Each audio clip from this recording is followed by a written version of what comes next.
किसानों के लिए श्याम सिंह राणा क्या कर रहे हैं? 61 लाख मीट्रिक टन तो हमने पैडी खरीदी है नॉन बांसते, अरे 21 लाख मीट्रिक टन बांसते खरीदी है। किसान परेशान है, किसान कह रहे हैं कि कहीं तो जीने दो। जो किसान इतने ज़्यादा आत्मनिर्भर नहीं है, उनके पास ज़्यादा ऑप्शन नहीं है, तो वो पराली को जला रहे हैं और एफआईआर दर्ज हो रही है। किसान हमारे प्रदेश के अंदर हमारे साथ है, हमारी बात मानता है और वो इस केस आगजनी के केसों से बचता है। आपकी किसान बात मानते हैं, लेकिन आप किसानों की कितनी बातें मानते हैं? सरकार ये दावा कर रही है कि हमने 24 फसलों पर हम एमएसपी पर खरीद कर रहे हैं, तो भूपेंद्र सिंह हुड्डा क्या कहते हैं कि सरकार झूठ बोल रही है। कोई एक किसान तो ले आओ जो ये कहे भी मेरी एमएसपी पे नहीं बिकी। डीएपी खाद के लिए किसान सुबह 5 बजे से लाइनों में लग जाते हैं, लेकिन आरोप ये होता है कि 1 कट्टा हमको मिलता है। आपके पास कितना खेत है? खाद जो है वो खेत के लिए है। दिल्ली बम ब्लास्ट हुआ और उसमें कहा गया कि अमोनियम नाइट्रेट का इस्तेमाल हुआ और अमोनियम नाइट्रेट यूज होती है खाद में। तो जो हम उसी को खाद दे रहे हैं जिसके पास खेत है, यही एक अच्छा तरीका है खाद को सदुपयोग करने के लिए। सरकार की जो सब्सिडी है वो सही जगह उपयोग हो। राहुल गांधी कहते हैं हाइड्रोजन बम लेकर आए, हाइड्रोजन बम फोड़ा सैनी सरकार के ऊपर और कहा कि ये सरकार तो चोरी की है। वो तो बादलों से ऊपर के नेता हैं, जमीनी स्तर पे कोई जानकारी नहीं। प्रदूषण एक बड़ा मुद्दा है। चैलेंज अब हरियाणा के लिए देखिए डबल हो चुका है, क्योंकि जब तक आम आदमी पार्टी दिल्ली में थी तब तक वो आरोप लगाती थी हरियाणा के ऊपर, लेकिन अब तो दिल्ली में भी भारतीय जनता पार्टी की सरकार है और हरियाणा में भी भारतीय जनता पार्टी की सरकार है। हमारी सरकार ने हर तरह से प्रयास करके प्रदूषण के जो भी कारण थे जो पराली के, वो बंद कर दिए। अगले साल एक भी आगजनी का केस नहीं रहेगा, अब 2% है। मोदी की गारंटी कितनी पूरी कितनी अधूरी? हरियाणा सरकार का 1 साल पूरा हो गया है। अब इस साल में क्या कुछ किया सैनी सरकार ने, जाने की उपलब्धियां तो बेहद ज़्यादा हासिल की है। खुद सीएम नायब सिंह सैनी गिनाते भी हैं, लेकिन उनका जो मंत्रिमंडल है वो कितना ज़्यादा एक्टिव है, जाने के इस वक्त हमारे साथ कृषि मंत्री हरियाणा के श्याम सिंह राणा मौजूद है। श्याम सिंह राणा जी, बहुत बहुत स्वागत है आपका। धन्यवाद आपका। मैंने जैसे शुरुआत की और यही कहा कि मोदी की गारंटी कितनी पूरी कितनी अधूरी, क्योंकि सीएम सैनी जहां जहां पर भी जाते हैं मोदी की गारंटियां गिनाते हैं और कहते हैं कि हरियाणा सरकार लगातार काम में जुटी हुई है। 1 साल हो गया हरियाणा सरकार, सैनी सरकार की अगर मैं बात करूं, हालांकि तीसरा टर्म चल रहा है, लेकिन इस साल को आप कैसे देखते हैं? देखिए, एग्रीकल्चर के अंदर इस बार हमने जो पराली प्रबंधन किया सरकार ने, केंद्र सरकार का भी सहयोग है उसमें और प्रदेश सरकार का भी। पिछली बार 700 आगजनी के केस थे पूरे प्रदेश में। इस बार केवल कुछ दिन पहले तक की रिपोर्ट थी 70 आए थे केवल। यानी कि किसानों ने हमारी बात को मान लिया, मुख्यमंत्री जी की बात को भी, पराली को खेत में खपाओ, उससे जो खेत की ऊर्जा बढ़ती है, ताकत बढ़ती है। वैसे भी प्रकृति सिस्टम है, कोई पेड़ है, पेड़ का पत्ता जमीन पे गिरेगा, कोई फसल है उसका वेस्टेज खेत में आएगा, उससे खेत की उपज बढ़ती है। लेकिन कई बार जल्दबाजी में हम उसको जला देते हैं, लेकिन उसके लिए भी सरकार ने प्रतिबंध लगा दिया। जो जलानी नहीं है ये, उसके लिए सरकार ने सब्सिडी दी है मशीनों पे।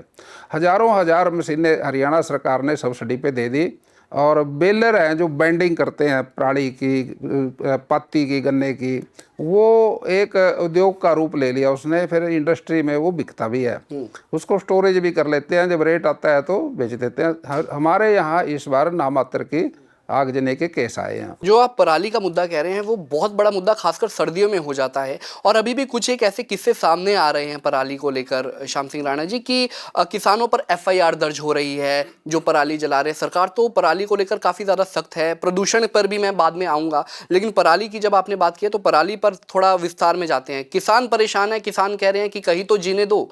हमारे जो पराली जला रहे हैं, जो किसान इतने ज़्यादा आत्मनिर्भर नहीं है, उनके पास ज़्यादा ऑप्शन नहीं है, तो वो पराली को जला रहे हैं और एफआईआर दर्ज हो रही है। हालांकि सरकार ये कह रही है कि हमारे किसान जो हैं वो अब पराली को जला नहीं रहे हैं। तो किसानों के ऊपर जो ये एफआईआर दर्ज हो रही है, इसको लेकर आपकी क्या राय है? देखिए, आप पंजाब की बात करते हो, हरियाणा की। देखिए, हरियाणा के भी कई किस्से सामने आ रहे हैं। मैं हरियाणा की बात करता हूँ। देखिए, पंजाब की तो पंजाब के मुख्यमंत्री जी और हरियाणा के हमारे मुख्यमंत्री नायब सैनी जी हैं, उन्होंने हमारे को पैसा दिया सब्सिडी के लिए। हमने बड़ी बड़ी मशीनें खरीद के दे दी किसानों को। वो किसान की उस पराली की बेंडिंग करती हैं और वो उससे फिर इंडस्ट्री में वो बिकता भी है, उससे आमदनी भी होती है। हरियाणा में एक बड़ा उद्योग शुरू हो गया ये, जो किसानों ने इसको पसंद भी किया। और अब पराली की आगजनी के केस इसलिए ही कम हुए हैं।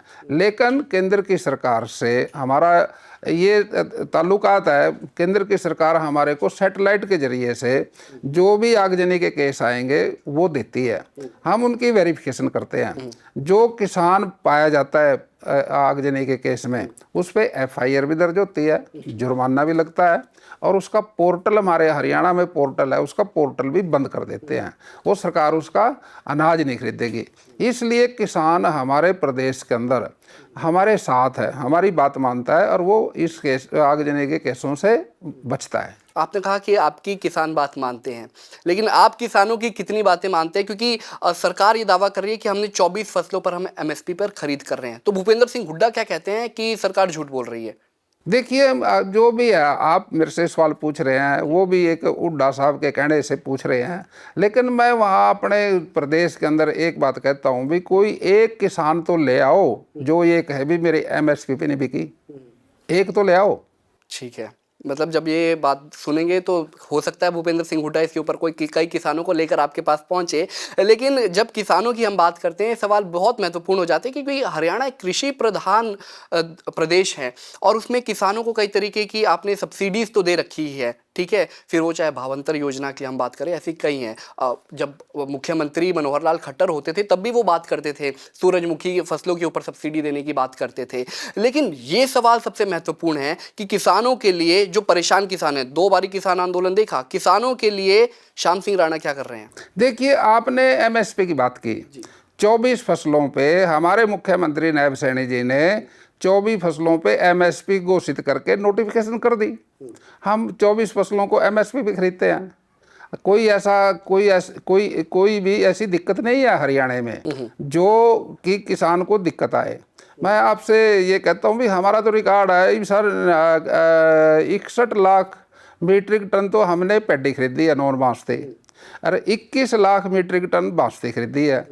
बाजरे पे हमने सरकारी रेट, जो सेंटर का रेट है उसमें वो 2200 रुपये प्लस है, तो उसमें हमने 575 रुपये सब्सिडी दे दी क्विंटल पे। हमने तो पूरा अपने हिसाब से किसानों के साथ, कोई ऐसी हमारे वहाँ कोई दिक्कत नहीं है। मानते हैं कि किसान इस 1 साल में खुश हैं? जी, मानते हैं किसान खुश है? बिल्कुल खुश है, क्यों नहीं खुश है। हाँ, किसान अगर खुश नहीं होंगे तो कोई समस्या तो लेके आएंगे। बिल्कुल। DAP खाद की समस्या की जो आपने बात की, कि अक्सर जब सिंचाई से पहले जब बीजारोपण की बात आती है तो DAP खाद का मुद्दा अक्सर हरियाणा में काफ़ी तूल पकड़ता है कि DAP खाद के लिए किसान सुबह 5 बजे से लाइनों में लग जाते हैं, लेकिन आरोप ये होता है कि 1 कट्टा हमको मिलता है, उसके लिए भी जद्दोजहद। देखिए, आपने एक बड़ा अच्छा सवाल पूछ लिया। हमने, हमारे मुख्यमंत्री जी ने कृषि विभाग को आदेश दिया था, भाई ये जो खाद है ये मेरी फसल मेरा ब्यौरा के साथ जोड़ो। हमने एक जिले को पहले से सैंपल के तौर से लिया, पंचकुला को। अब वहाँ खाद लेने आए 280-85 के करीब किसान। हमने ये कहा था भी मेरी फसल मेरा ब्यौरा, आप अपने खेत के, अपने आधार कार्ड पे अपने खेत को जोड़ो, आपके पास कितना खेत है। खाद जो है वो खेत के लिए है और किसी के लिए नहीं है, सरकार सब्सिडी देती है। तो आप हैरान होंगे, 70 आदमियों के पास खेत थे, जमीन थे, बाकी सारे उसको ब्लैक करने के लिए लाइन में लगे थे। तो हमने तो जोड़ दिया हरियाणा में, मेरी फसल मेरा ब्यौरा। खाद जो है वो खेत के लिए है, सरकार जो सब्सिडी देती है खेत में पैदावार के लिए देती है किसान को, और हमने उस चीज़ को समझ लिया। अब जो भी लाइनें नहीं लगते, कहीं से ले लो आप, मेरी फसल मेरा ब्यौरा पे जो खाद की एजेंसियाँ हैं, जो दुकानदार हैं, जो प्राइवेट हैं, जो हमारी सोसाइटियाँ हैं, पैक्स हैं, वहाँ सारा खाद आता है। अब लाइन कहाँ लगती है हरियाणा में? आपने एक बहुत अच्छी चीज़ कही कि खाद जो है वो खेत के लिए है। हाँ। ये बात मैं क्यों दोहरा रहा हूँ, अभी हाल ही में दिल्ली बम ब्लास्ट हुआ और उसमें कहा गया कि अमोनियम नाइट्रेट का इस्तेमाल हुआ और अमोनियम नाइट्रेट यूज़ होती है खाद में। अब ये खाद कहाँ से बरामद की गई, कहाँ से खरीदी गई? आतंकियों के द्वारा जो कहा जा रहा है, वो कहा जा रहा है कि नूह से खरीदी गई। तो आपको लगता है कि जो खाद खेतों में प्रयोग की जा रही है उसका कहीं गलत इस्तेमाल भी किया जा रहा है, कालाबाजारी, जैसे आपने कही कालाबाजारी भी की जा रही है? इन चीज़ों पर कैसे नियंत्रण लाया जाएगा? देखिए ये नियंत्रण का एक तरीका यही है, काला बाजारी रोकने के लिए हमें, जैसे हम राशनिंग करते हैं उसी को देते हैं जिसका उसमें राशन है, तो जो हम उसी को खाद दे रहे हैं जिसके पास खेत है। यही एक अच्छा तरीका है खाद को सदुपयोग करने के लिए, और सरकार की जो सब्सिडी है वो सही जगह उपयोग हो, यही एक रास्ता है। हरियाणा सरकार एक साल को जश्न की तरह मना रही है, कई उपलब्धियां गिना रही है, लेकिन राहुल गांधी कहते हैं हाइड्रोजन बम लेकर आए, हाइड्रोजन बम फोड़ा सैनी सरकार के ऊपर और कहा कि ये सरकार तो चोरी की है। देखिए एक बात है, अब हरियाणा में 20,632 बूथ हैं जहां पोलिंग होती है। तो हर जब काउंटिंग होती है, जब कोई विधायक बनता है, जब कोई सरकार बनती है, तो वो विधायक जीतता है जो बूथ पे जीतेगा। एक बूथ के ऊपर इलेक्शन कमीशन ने इतना प्रबंध कर रखा, एक तो उसका BLAO है, बूथ लेवल ऑफिसर, वो सरकारी है उसको पैसे मिलते हैं। बाकी BLA2 है, BLA2 जो मान्य प्राप्त पार्टी होती हैं उनके एक बूथ लेवल एजेंट होते हैं। 6 पार्टी हैं तो 6 हो गए, एक सरकारी हो गया। वो बैठ के उस बूथ की रचना रचते हैं पूरी तौर से, भी उसमें कोई एक्सपायर हो गया उसकी वोट कट गई, जिसका नाम गलत हो गया उसका फार्म भर के ठीक करा लिया, जो 18 साल के बच्चे हैं ऊपर हो गए उनकी वोट बन गई। वही जिम्मेदार हैं बूथ के, और बूथ 20,632 हैं। कांग्रेस पार्टी ने, सच्चाई ये है, 20,632 कार्यकर्ताओं के नाम देने थे इलेक्शन कमीशन को, उनके पास कार्यकर्ता नहीं।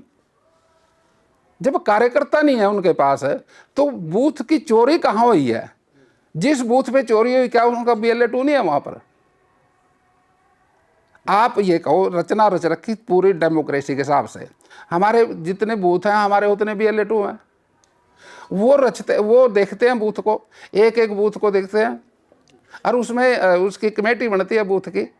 ऐसा थोड़ी है सबको पार्टी इलेक्शन कमीशन सबको मौका देता है। सच्चाई ये है, राहुल गांधी जी के पिताजी प्रधानमंत्री थे, उसके पिताजी की माताजी प्रधानमंत्री थे, उसकी माताजी के पिताजी प्रधानमंत्री थे। अब इतना प्रधानमंत्री होते हुए अब उसको बूथ पे जाने की कोई नॉलेज नहीं है। और जो तेजस्वी है उसकी माँ मुख्यमंत्री, उसका बाप मुख्यमंत्री, उनको भी बूथ के लेवल की कोई जानकारी नहीं है। वो तो बादलों से ऊपर के नेता हैं, जमीनी स्तर पे कोई जानकारी नहीं। अच्छा, ज़मीनी स्तर की आप बात कर रहे हैं श्याम सिंह जी, क्योंकि जब पहली मर्तबा राहुल गांधी ने वोट चोरी के आरोप लगाए थे दक्षिण भारत की तरफ अगर मैं बात करूं, तो क्या इस बारी जब हाइड्रोजन बम का हिंट राहुल गांधी ने दे दिया था, तो क्या हरियाणा की भाजपा सरकार ने भी पहले से कोई तैयारी की हुई थी कि ईंट का जवाब पत्थर से देंगे? किस बात की तैयारी करें? कोई बम तो कोई एटम बम था क्या? हमारा तो बूथ पे तैयारी होती है, हर कार्यकर्ता बूथ की तैयारी करता है। एटम बम की क्या तैयारी करेगा? वो उसको ज्ञान नहीं है एक्चुअली। और राहुल गांधी की जो मन से जो बहाव है चोरी का, जो मैं आपकी बात पे एक उदाहरण देना चाहता हूँ। कोई ये कहे जी फलाना आदमी चोर है, उसको चोर जो जिसको हम चोर कह रहे हैं वो हमारा कोई नुकसान नहीं कर रहा, लेकिन जो हम मन से भाव पैदा करें उसको चोर कह रहे हैं ना, हमारा भाव ऐसा है भी वो नुकसान हमें देगा, हमारी पार्टी को देगा। तो राहुल गांधी की भाषा से कांग्रेस को नुकसान है या उसको नुकसान है, उसका भाव ऐसा है। ठीक है, बात भाव की आप कर रहे हैं। प्रदूषण एक बड़ा मुद्दा है, चैलेंज अब हरियाणा के लिए देखिए डबल हो चुका है, क्योंकि जब तक आम आदमी पार्टी दिल्ली में थी तब तक वो आरोप लगाती थी हरियाणा के ऊपर, लेकिन अब तो दिल्ली में भी भारतीय जनता पार्टी की सरकार है और हरियाणा में भी भारतीय जनता पार्टी की सरकार है। अब अगर सर्दियों में प्रदूषण बढ़ा तो जिम्मेवारी किसकी? साथ ही साथ प्रदूषण को लेकर हरियाणा सरकार की पॉलिसी के बारे में भी हमें बताएं। देखिए हरियाणा सरकार की और दिल्ली की सरकार की, वो भी बीजेपी की सरकार है, हरियाणा में बीजेपी की सरकार है। हरियाणा में बीजेपी की सरकार हमेशा सुप्रीम कोर्ट के आदेश की पालना की, दिल्ली की सरकार के आदेश की पालना की। हमारी सरकार ने हर तरह से प्रयास करके प्रदूषण के जो भी कारण थे जो पराली के, वो बंद कर दिए। अगले साल एक भी आगजनी का केस नहीं रहेगा। अब 2% है, पिछली बार 700 थे, इस बार 70 हैं, आगे नहीं रहेगा। लेकिन ये जो पोल्यूशन है इसके और भी कई कारण हो सकते हैं, उसकी मेरे को जानकारी नहीं, लेकिन मैं खेती के जो बात करता हूँ, खेती से पोल्यूशन जो है हम 0% पे ले आएंगे। बात अगर हम विपक्षी दलों की करें, इनेलो का जिस तरीके से चुनावों में हाशिए पर पहुंची वो देखा, पहले एक अब 2 सीटों पर आ गई है। आपका भी एक इनेलो से एक रिश्ता रहा है बहुत पुराना। क्या देखते हैं कि जिस तरीके से अब इनेलो अभय सिंह चौटाला के हाथ में है, इनेलो अब फिर एक बारी अपनी पार्टी को मजबूत करने की कोशिश कर रही है, जजपा चुनावों में खत्म होते हुए नजर आई, इनेलो को कहाँ देखते हैं आप? देखिए, हरियाणा के लोग तो वही हैं, इनका ट्रांसफर तो होता नहीं। वो जो पार्टी फील्ड में जाएगी, जो पार्टी लोगों की बात सुनेगी, लोग उसके साथ लग जाएंगे। इनेलो जाएगी तो इनेलो के साथ लग जाएंगे, कांग्रेस जाएगी तो कांग्रेस के साथ लग जाएंगे। भारतीय जनता पार्टी डेमोक्रेसी के हिसाब से अपने सारे कार्यकर्ताओं को काम पे लगा के रखती है। वो 24 घंटे जनता के बीच में रहते हैं, उनकी बात सुनते हैं, उनके काम करते हैं। अच्छा, भाजपा को मतलब इनेलो को या फिर कांग्रेस को चुनौती मानते हैं भाजपा के लिए आने वाले वक्त में? देखिए, हम अपने आप को मजबूती के लिए चुनौती मानते हैं, हम किसी को पार्टी को चुनौती नहीं मानते। हम क्यों मानने की चुनौती? एक अंतिम सवाल लूंगा आपसे। अभी तक आपने कृषि को बढ़ाने के लिए क्या कुछ किया बताया, लेकिन आने वाले वक्त में हमारे दर्शक ये जानना चाहते हैं कि श्याम सिंह राणा का विजन क्या है खेती को लेकर? देखिए, खेती, हमारा देश जो एग्रीकल्चर कंट्री है, हमारा जो पूरा भारत जो है वो कृषि प्रधान देश है। और इसलिए दुनिया के अंदर अगर हम 100 एकड़ ज़मीन को, समतल ज़मीन को छांट लें तो कल्ले हिंदुस्तान के पास 30 एकड़ है। तो इसलिए प्रकृति के सिस्टम से हमारे यहाँ जो खुले आसमान की खेती होती है, यहाँ ऋतुएं हैं, यहाँ मौसम है, वो खेती के पक्ष में है। और हमारा यहाँ हिमालय पर्वत है, पानी आता है, समुद्र है, ये सब चीज़ें हमारी खेती की हैं। हम खेती की अपनी उपज बढ़ाना चाहते हैं, किसानों की आमदन बढ़ा रहे हैं खेतों की, जिससे फिशरी भी है, हॉर्टिकल्चर भी है, एनिमल हस्बेंड्री भी है। ये सारी चीज़ों जोड़ के हम अपने किसानों को बहुत मजबूती की तरफ ले जा रहे हैं।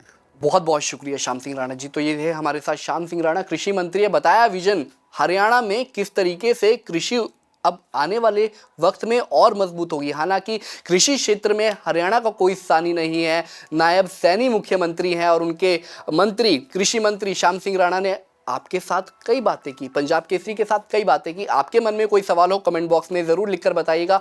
बहुत बहुत शुक्रिया श्याम सिंह राणा जी आपका।